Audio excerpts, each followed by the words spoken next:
मेरा नाम रामनुष है जी, मैं गांव घसो खुर्द से हूँ। अच्छा, अभी एक नीलम का एक वीडियो आता, प्रोटेस्ट किया ना लोकसभा के बाहर, क्या कहेंगे उस बारे में?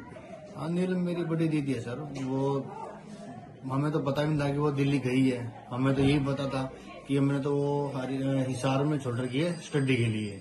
क्या करती है, कौन सी स्टडी करती है? वो स्टडी सर ये पेपरों की तैयारी करती है। उसका स्टेट एक्सपायर हो गया था, उसकी तैयारी करती है। वो दोबारा पेपर देकर दोबारा फिर गई हिसार। तो उसका कल आई थी वो घर पे, परसों आई थी, तो कल वापस गई है हिसार। कौन सी क्लास में पढ़ती है वैसे? कितना पढ़ लिखी है वो? BA, MA, B.Ed, STET, CTET, MA, MPhil, net qualified है उसका सर। अच्छा, बेरोजगारी की बात उन्होंने कही, तो घर पे इस तरह की बात करती थी? बेरोजगारी का मुद्दा है, आज भी उन्होंने संसद में ये कहा कि बेरोजगारी का तो सर उन्होंने कई बार मुद्दा उठा लिया। जैसे यहाँ पे किसान आंदोलन में भी गई थी, वो उनके साथ ही थी, किसान आंदोलन में भी किया उन्होंने। तो सर बेरोजगारी तो है ही, आपको ही पता है। तो ये कब से इस तरह के आंदोलन में भाग लेती थी पहले? नहीं, सबसे पहला आंदोलन इसका किसान आंदोलन ही था बस। तो इसको लेकर कोई बात होती थी आपसे की वजह से? इसी आंदोलन में भाग लेती थी, इसी कारण से हमें वो हिसार छोड़ रखी थी शिक्षा के लिए। तो कब छोड़ी थी सारी? उसको कम से कम हिसार छोड़े को आज 5 से 6 महीने हो गए। तो ये आपको पता चला था दिल्ली गई एकदम से? नहीं, इसका नहीं पता था मैं। अब हमें तो बड़ा भाई जो पुराना रहता है ना, उसका फोन आया था कि एक बार टीवी ऑन कर। उन्होंने क्या बात होगी? उन्होंने कि वो नीलम अरेस्ट कर ली वहाँ पे दिल्ली। तो और परिवार में कौन कौन है, क्या करते हैं? बड़ा भाई है, मेरी वाइफ है, मेरी माँ है, मेरे पिताजी है। क्या करते हैं, काम करते हैं? मेरे पिताजी हलवाई है। आप क्या करते हैं? मैं दूधा काम करता हूँ। और दूसरा भाई? वो भी दूधा काम करता है। अच्छा, तो ये जो इस तरह का प्रोटेस्ट हुआ, तो उनका मन में टीस दिखी थी बेरोजगारी को लेकर कि एक बड़ा मुद्दा है उनको लेकर? ये बेरोजगारी का तो बड़ा मुद्दा है, ये तो पता था हमें सर। क्यों? उसने मैं पहले उसके साथ गया था दिल्ली, उसका शायद TGT का इंटरव्यू था। तो उसमें हमने देखा हमारे सामने ही बिल्कुल, जो जिसके नंबर भी कम थे वो तो ले ली, और वो बोला कि आपका नीलम देवी है, एफिडेविट बनवा के लेके आओ। अब दिल्ली से यहाँ पे एफिडेविट कैसे बनवा के लेके जाएंगे? तो अब क्या मतलब क्या कहेंगे? जैसे अरेस्ट हुआ है, इस बारे में आप क्या कहेंगे? इस बारे में सर यही कहना चाहूंगा, अगर उसने ये कदम अच्छा किया या बुरा किया इसका तो हमें पता भी नहीं है। देख, उससे बात करके उसके बैठ के उसे तभी पूछेंगे कि आपने ये क्यों किया।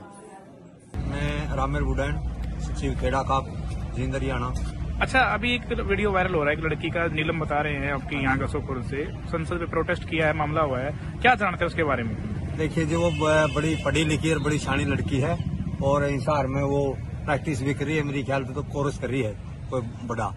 तो हमारे साथ गई थी वो, अपना जो महिला बेटियां का, खिलाड़ियों का प्रोटेस्ट नहीं हुआ था, आपके साथ गई थी? हाँ, हमारे साथ गई थी।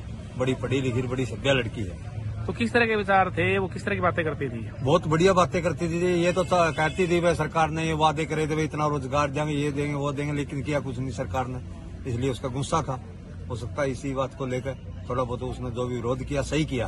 तो किस जो और आपका किसान आंदोलन आपका चला, उसमें भी साथ? हाँ जी, हाँ बिल्कुल, लगातार आती थी, वो साथ देती थी। किस किस तरह के मुद्दे उठाती थी? रोजगार का बताया आपने, रोजगार का मुद्दा था? हाँ, रोजगार का था, ये अपना किसानों वाला था। इसमें हर जो भी गरीब तबका का जो भी होता था उसके साथ थी, आती थी, अपना छोड़ के वहाँ से पढ़ाई छोड़ के। तो कितने दिन प्रोटेस्ट किया उसने वहाँ पे उसका खिलाड़ियों के साथ में दिल्ली में? वो जी दो ही दिन रहे थे, तीसरे दिन तो गिरफ्तार कर लिया गया हमको। फिर इन्होंने महिला संसद के सामने वो महिला महापंचायत होनी थी, तो इसकी भी गिरफ्तारी हुई थी नीलम की भी? हाँ जी, हाँ, साथ। किसकी? नीलम भी हमारे साथ थी जी गिरफ्तार में? हाँ जी, हाँ, लेकिन वो उन्हें छोड़ दिए थे फिर वैसे ही, बगैर केस दर्ज करे। क्या जानते हैं उसके बारे में? देखो, हमने वीडियो देखी है, नीलम नाम है उस बेटी का, और वो घसोपुर से है, हमारे इलाके की लड़की है, सभ्य और पढ़ी लिखी जेंटल लड़की है। कभी कभार हमारे धरने पर भी समर्थन करने आती थी, और जो खिलाड़ियों का जंतर मंतर पर धरना चला उसके अंदर भी उसने भाग लिया, उन खिलाड़ी बेटियों का साथ दिया। आज उसने महंगाई के बारे में और देश में जो तानाशाही चल रही है उसके बारे में आवाज उठाई है।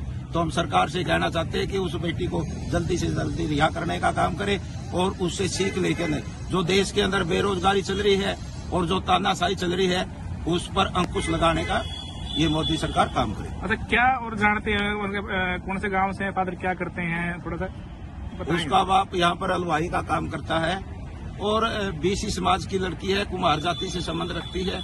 मैं कहूँगा कि सभ्य और जेंटल लड़की है, उसको ऐसी कोई मंशा नहीं है, लेकिन वो जो बेरोजगारी देश के अंदर बढ़ी है, युवाओं के अंदर बड़ा भारी रोष है, युवा है, पढ़ी लिखी लड़की है। सरकार ने गलत वादा किया था कि 2 करोड़ रोजगार युवाओं को दिए जाएंगे, तो रोजगार कहीं सरकार दे नहीं रही, इसलिए उसने अपना जो प्रोटेस्ट किया है 1 महीने में तो सही किया, हम सही काम मानते हैं।